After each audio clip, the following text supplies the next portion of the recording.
Paul Chek has a 4-doctor model: Dr. Happiness, Dr. Movement, Dr. Quiet, and Dr. Diet. And if you can look after those 4, you will avoid actually a lot of pain, health issues. All of it's linked. Generally, a lot of these things are just symptomatic. Welcome to the Thriving Workplace Podcast, the show that empowers your workplace to make a positive impact on your people, teams, and the entire organisational community. Whether you're an employee, manager, or executive, we've got something for you. Dive into inspiring ideas, practical tips, and meaningful conversations about employee wellbeing. We're your hosts, Lauren and Jason, passionate workplace wellbeing champions from the Workplace Performance and Wellbeing Institute. Join us as we bring in renowned experts and thoughtful leaders to share their wisdom, experiences, and innovative approaches to building a thriving workplace. Welcome back to another episode of the Thriving Workplace Podcast. This week, we are joined by the Corrective Holistic Exercise Kinesiologist Professional. What a mouthful. He has coached over 100 clients around Australia to improve their quality of life and reduce chronic pain and health issues. He optimizes clients' potential by working with movement and holistic health foundations. And this man has worked alongside Taylor Cecil and Donald Carr, who are both leaders in the field, and has worked with some big names such as Mick Fanning and Ali Day. So please welcome to the Thriving Workplace Podcast, Scott McGee. Hello. Hello. It's great to have you here. Yeah, it's great to have you on, Scott. And we wanted to start the podcast by getting to know a little bit about you, because obviously the listeners won't know maybe who Scott McGee is. So where did your story start? Where did it begin? And what are you doing now? Well, it all started with you, Loz, at university studying exercise science. So, as you know, we both did that, and then we were both lined up to go to physiotherapy, and then we both kind of felt that wasn't the path. So then I was at that time strength and conditioning and working at the gym just for myself and learning about myself there. And I went through some burnout, some injuries, some health issues, which really kind of put me into a place where I was a bit lost. And then I stumbled upon a man called Paul Chek and started reading some of his blogs, and then got his book, started implementing his techniques with diet, nutrition, lifestyle, and movement. And really just led me into wanting to study through the Chek Institute. Here we are today, really. I built my skills, did a mentorship with Taylor Cecil on the Goldie, and then now I'm up here on the sunny coast taking clients. So that's about it, really. We probably should put full transparency that Scott is actually Lauren's sister. Scott is Lauren's sister? Lauren is Scott's. Yeah. Anyway, they're siblings. My sister. Yep. That's so funny. Yeah. It's been a big day, but it's okay. I want to know, Scott, though, because you've seen so many health issues through clients, and you've obviously studied a lot of health issues as well. What's the best kept secret to avoiding any health issues? The best kept secret would be to prioritize yourself. Just coming back to the basics of looking at what you really need. Paul Chek has a 4-doctor model: Dr. Happiness, Dr. Movement, Dr. Quiet, and Dr. Diet. And if you can look after those 4, you will avoid actually a lot of pain, health issues. All of it's linked. Generally, a lot of these things are just symptomatic, whether it's a pain in your shoulder or chronic fatigue. Generally, clients that come to me with health issues have something in the physical body and something in their immune system. So it shows up for different ways for different people. So my basic advice would be just to really prioritize yourself and understand what you need. That's going to actually uplift your vitality and energy. So then you have more freedom and can do what you want. A lot of our listeners are, in the corporate space. They're working their 9 to 5 jobs. They're extremely busy, and some of them are extremely stressed. What would you start with that sort of person? Because I know some of your clients are also in the corporate space too. What do you start with, and what have you seen that's common? A quote that Taylor gave me was, especially for corporate people, is don't slow down, calm down. So it's not actually about taking less off their plate. It's actually just about how can we ground and just take a second to breathe during our moments of busyness. Things that they can implement is, of course, getting some movement in throughout the day. So whether that's a 5-minute block every hour, and it could be simple, just walking around the block quickly for some fresh air, or doing some breathing squats, just pumping the body, because just movement is really what we need to nourish and give ourselves more energy. Making sure they have good quality water with them at work, good food, the basics again. Yeah, making sure they go to bed early and not staying up, working too much, because then that will have to balance itself out in the end, right? Like, if they're up all night, they'll be tired the next day, so they'll need more coffee, and that will just burn them out. But if they can actually get enough rest, and if they work 9 till 5, then that's definitely manageable. And what do you see in these clients is there a common thing that they're struggling with, or common thing that they're coming to you for? Yeah, at the moment, generally it's pain in the body or a chronic issue that they've had that hasn't really resolved. I've noticed that's been profound and common. I think people leave things too long. They'll notice something, but they'll ignore it, and then they'll ignore it, and they'll try and push on without it. So in the gym, they will keep bench pressing, keep doing the things that social media may say that they need to do, or YouTube, or whoever they've learned from, and they don't really understand what that pain is telling them. They think they can just keep going. So obviously that's more going down my biomechanical posture analysis sort of area, where people don't know that they might have a scoliosis in the spine or have bad posture from being at work all day. So even if they go to the gym for 45 minutes or to an hour, then they're maybe they've got bad ergonomics at work, so then they're rounded over. Or I've got some golfers who have one shoulder less, quite a big drop, but then they just try and push through it. They don't really look at that and think, okay, that's possibly what's causing some pain in my body. So that's been one. And the other is kind of what we were just talking about, where people just get so lost in their work that they just forget to feed themselves, to drink some water, to have a break. They just want to work. And then often, because they're so busy, they then can't sleep very well. So then they're getting 3 or 4 hours sleep and rinse and repeat. That will just really wear the liver out, the adrenals, because all your hormones get re-regulated and re-nourished at night. So if you're not getting that rest and recovery, then they have chronic issues, and next thing you know, they've got some pain, and it gets worse, because also our joints and the cartilage and our tissues get repaired when we rest and when we sleep. So if they're still training and they're just busy, they're not getting that re-nourishment, the joint's not building up stronger. So they're just wearing their body out until it pops. Yeah. Yeah. And I like you said earlier that people just ignore little niggles here and there. But what it is, it's the body almost screaming out for help. Like, hey, I need help with this. It's almost like the feather, the brick in the bus. Thinking that. Where it's, you might have a little niggle in the knee, and that might be the feather. The brick might be coming along and you might be down for a day because you can't walk on it. The bus then is actually, now I've got a long-term chronic pain because of X, Y, Z. Yeah. Yep. I also liked as well, you were talking about posture as well, and posture at work. And we were talking before that a lot of our clients are sitting most of the day. And you gave a great tip before of just getting up 5 minutes every hour, even just to walk around the office. I love that. What if we're stationary? For whatever reason, we can't get up at that particular hour. What could someone do just sitting in front of their desk to help that movement? Yeah, well, I would do some conscious breathing, because breath is movement, right? So if they can have a minute to just close their eyes and do the box breathing that I know Lauren does quite a bit, where, 4 seconds in, 6 seconds out, that will obviously re-regulate the nervous system and also pump fluid and oxygen. And the breath is one of the major pumps of the body. We have the calves and the lungs and the diaphragm. So breathing, and if they can even just get some arm movement, or it doesn't have to be, it could just be some conscious breathing at the desk if they just want that solitude on their own. Yeah, that'd be my advice, is that. And yeah, that's probably all I can think of, really, if they just want to sit at the desk. Mm-hmm. I do have some clients that use trigger balls at the desks. They might bring a trigger ball and use it for their feet while they're working. Things like that can also help.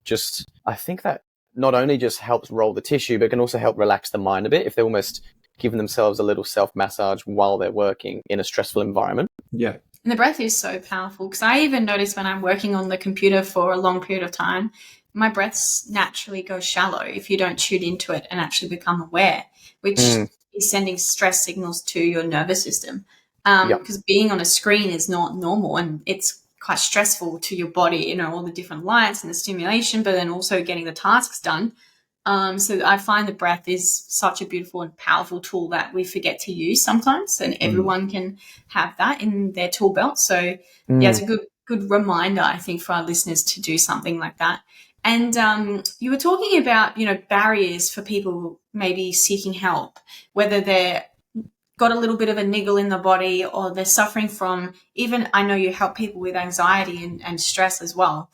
What are those barriers, do you think, people have? Why is it that we just keep pushing through and we're not maybe getting the help to prevent and stop it from getting worse? There's a number of reasons. A lot of people are fearful of the light of their actual empowerment and the transformation that goes with that because they've never experienced it before. There's people that fear that they may outgrow their family members or their loved ones. There's that. In the Chek program, we talk about the 5 program design principles. So we have time. So if people have a time issue, then that is something we need to factor in. So often for corporate people, we come up with a routine that they can do at work, as we spoke about, rather than having to have a sacred time to go to the gym. So we have time, we have willingness.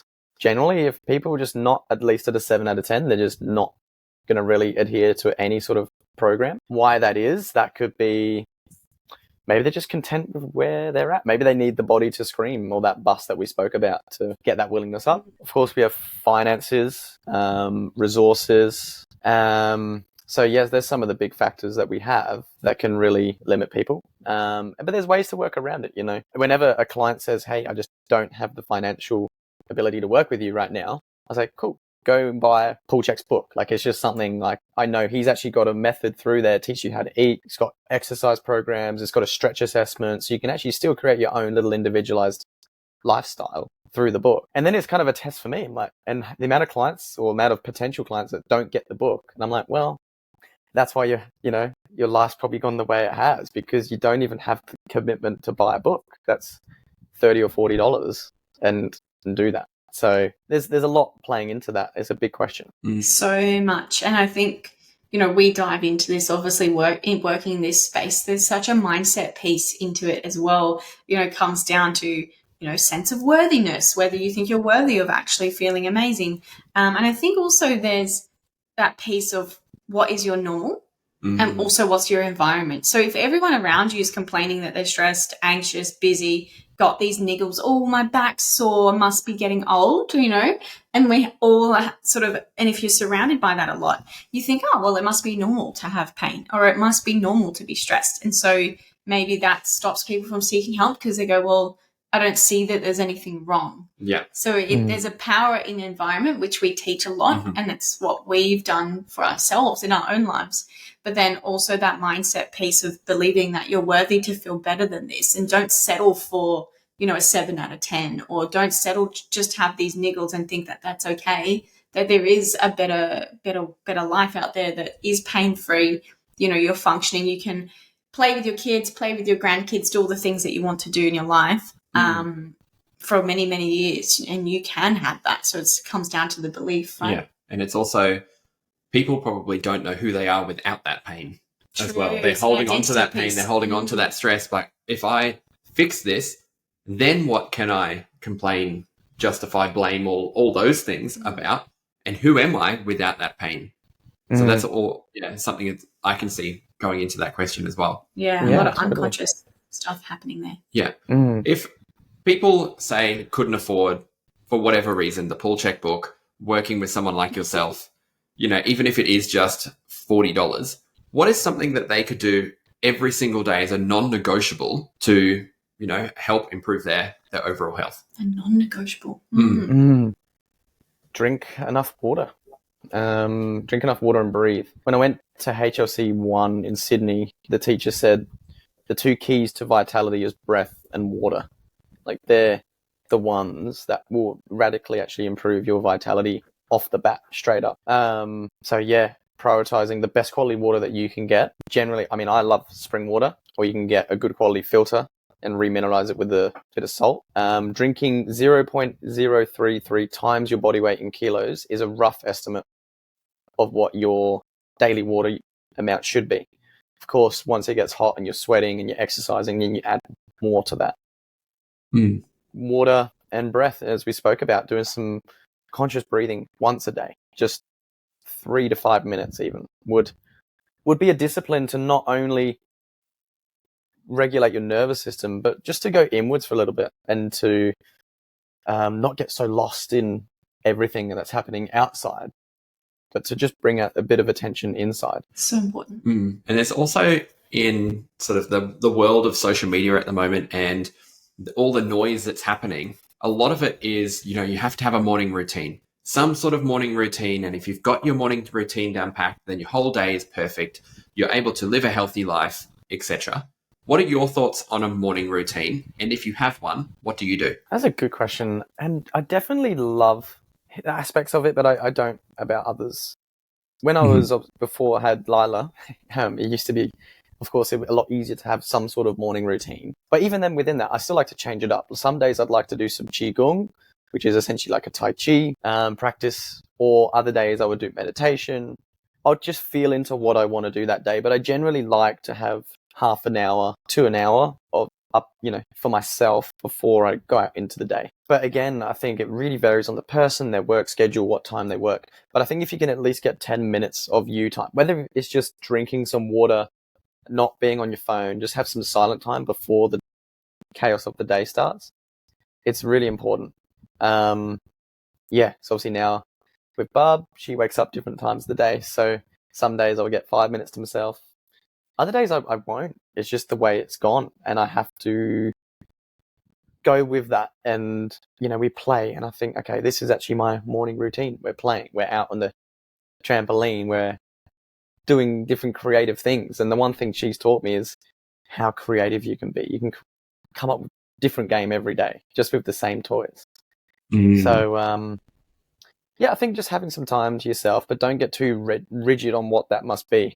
You could do some colouring in one day, or you could do some journaling, or just sitting in the sun. Like, there's so many things that we could do. But I think it's just that time to yourself. It's important. I just listened to Joe Dispenza little video on YouTube.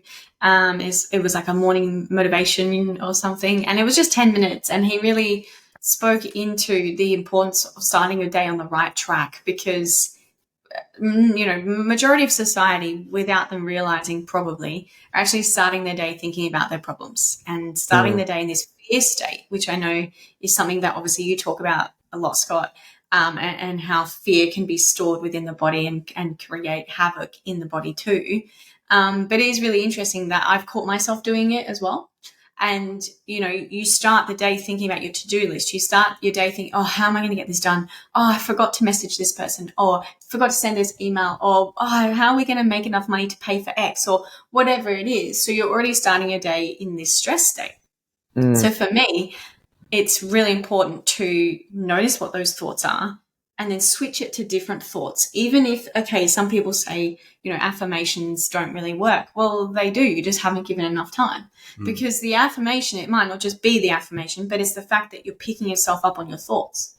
So I start my day like that, even listening to an affirmation YouTube or listening to Joe Dispenza for 10 minutes whilst I'm driving to the gym.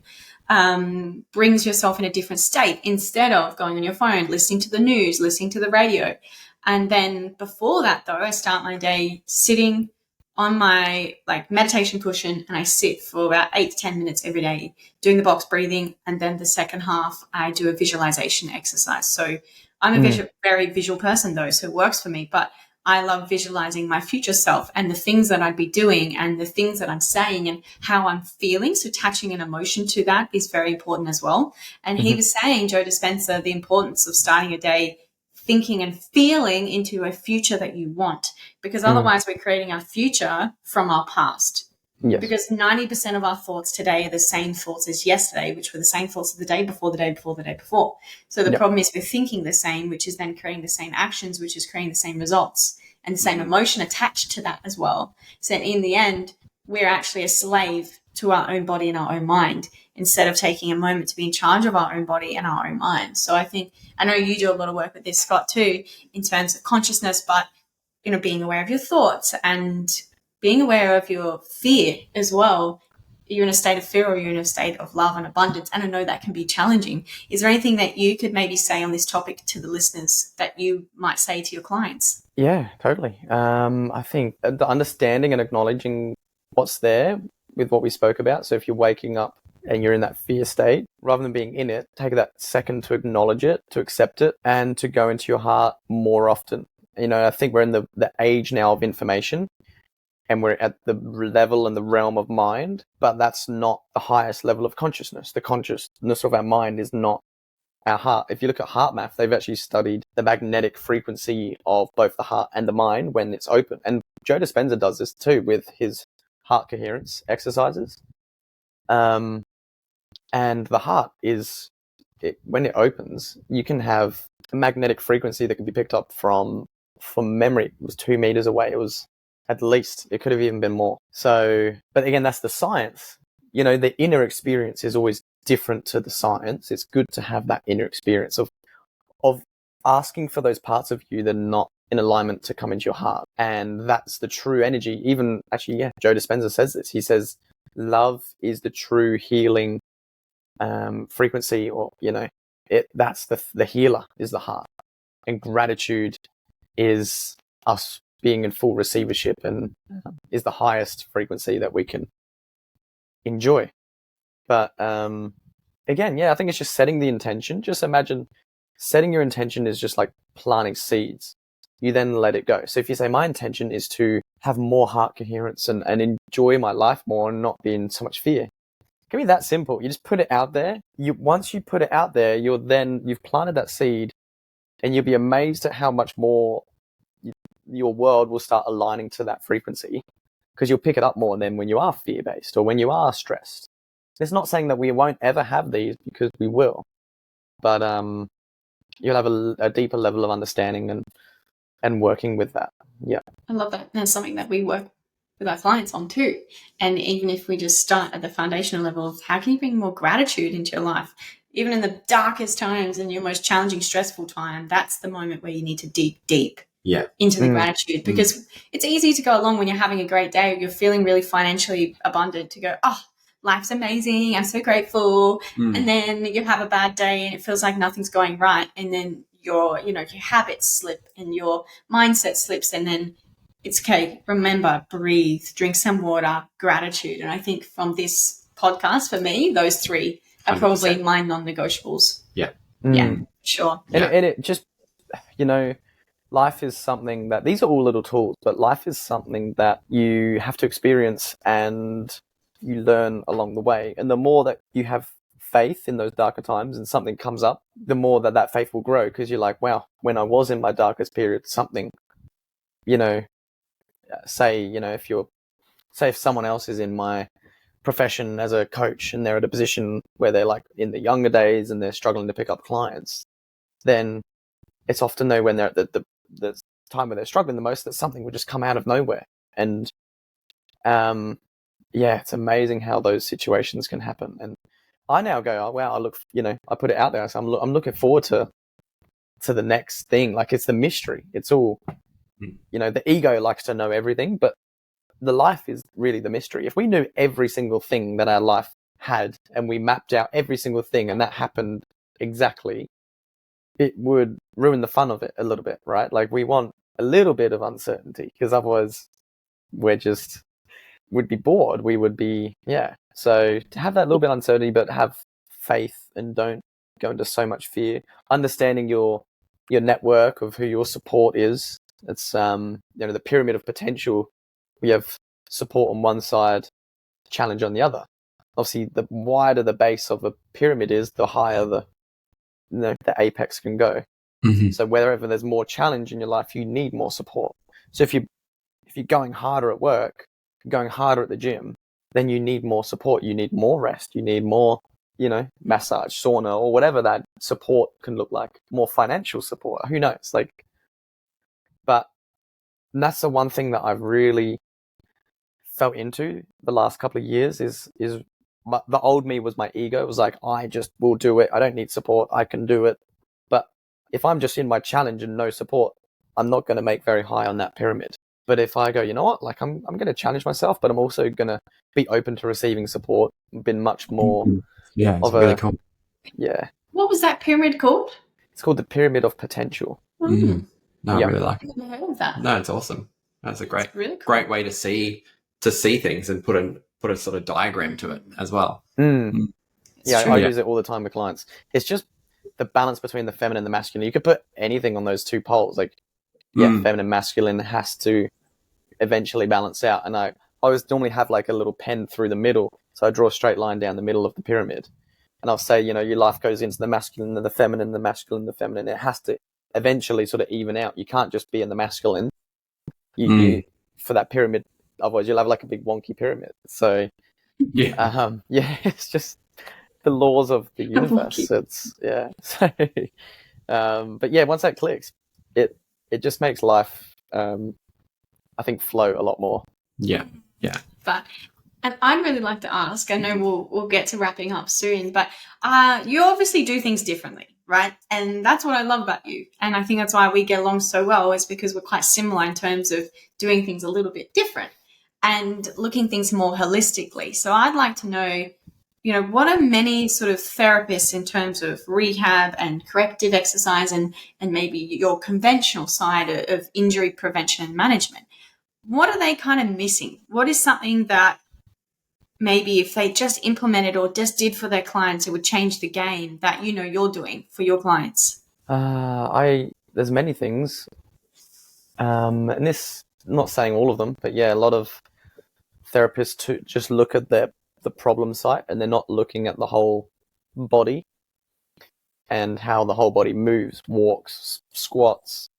I just came back from a whole day workshop on Saturday, and he was saying to just observe when your client leaves the gym. How do they leave? How do they pick up their bag? And I've actually had just picked up a client a couple of weeks ago with a huge shoulder drop, and I saw her leave the shops yesterday. I was just having some lunch, and she was carrying the bag with that side. So I was like, okay, I'm gonna have to have a word with her next time I see her and say, you know, use the other side. And it's, you know, often the simple things that we all probably know what to do, but observing more, and having the time, like, to really be with that client. Like, some practices are very busy and you're kind of in and out, get a little bit of treatment and you're gone, and maybe a couple of exercises. But I think the thing that really makes Chek professionals and holistic professionals stand out is often the amount of time that we dedicate to one client. The analysis at the beginning can take 2 hours, 3 hours, depending on the level of training and depth. And then we do all that paperwork, and then, you know, we have a lot of stuff to look at and really understand, where's this client with their posture? How can they move? What's their lifestyle like? You know, going through those things that we spoke about with, are they getting enough sleep? Are they repairing? And just getting that picture. And then we go, okay, what's the priority for this person in the gym, where I work at? What exercises, which stretches, which mobilizations does this person need for their body type? And getting efficient as well. As we said, a lot of people are busy, so maybe 3 stretches, 3 exercises that this person needs, that's really going to give them a big bang for their buck. What can they do outside the gym that's going to give them the biggest reward right now? And I think it's just those little things that they're limited by. You know, say a physiotherapist is not allowed to talk about nutrition. Technically, there are just too many boundaries with their licensing. And I just think that the education system has put people in their boxes too much, and we haven't been able to cross-train. Whereas the Chek Institute was born out of Paul Chek learning under an osteopath. He was a massage therapist. He then learned many techniques and assessments from physiotherapists and chiropractors and how to assess the body. And then he was working in strength and conditioning because he was a pro athlete. So he kind of just got the holistic approach and brought it all together.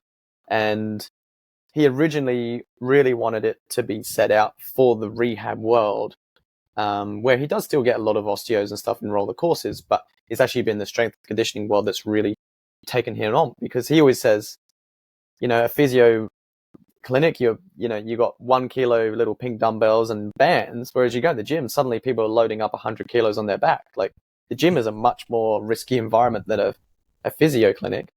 So that's where people really need to understand, has their body got good core recruitment, good, pelvic floor function and back muscle alignment, and list goes on, before they're lifting up these heavy weights. And yeah, that's a bit of a long-winded answer, but that was great. I think it's just the amount of time, really, and depth. Yeah. It's been absolutely amazing having you on the podcast today, Scott. You've given so much value and so much just little nuggets even that I've picked up in this chat. So thank you, thank you, thank you. If people wanted to know more about you, where could they go to find you? So find me on Instagram. Horizons of Health is my Instagram.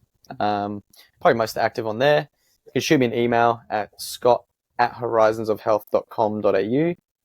And I do have a website as well, horizonsofhealth.com.au. So amazing. Yeah. We'll pop all of that in the show notes below as well, in case you missed that. Yeah, amazing. And we have one last question for you that we asked all of our guests that come on. So if you have, say, 30 to 60 seconds of advice to give to the listeners, can be on something we've spoken about, can be on something we haven't, what would that advice be? Prioritize yourself. Yeah, prioritize yourself and your health.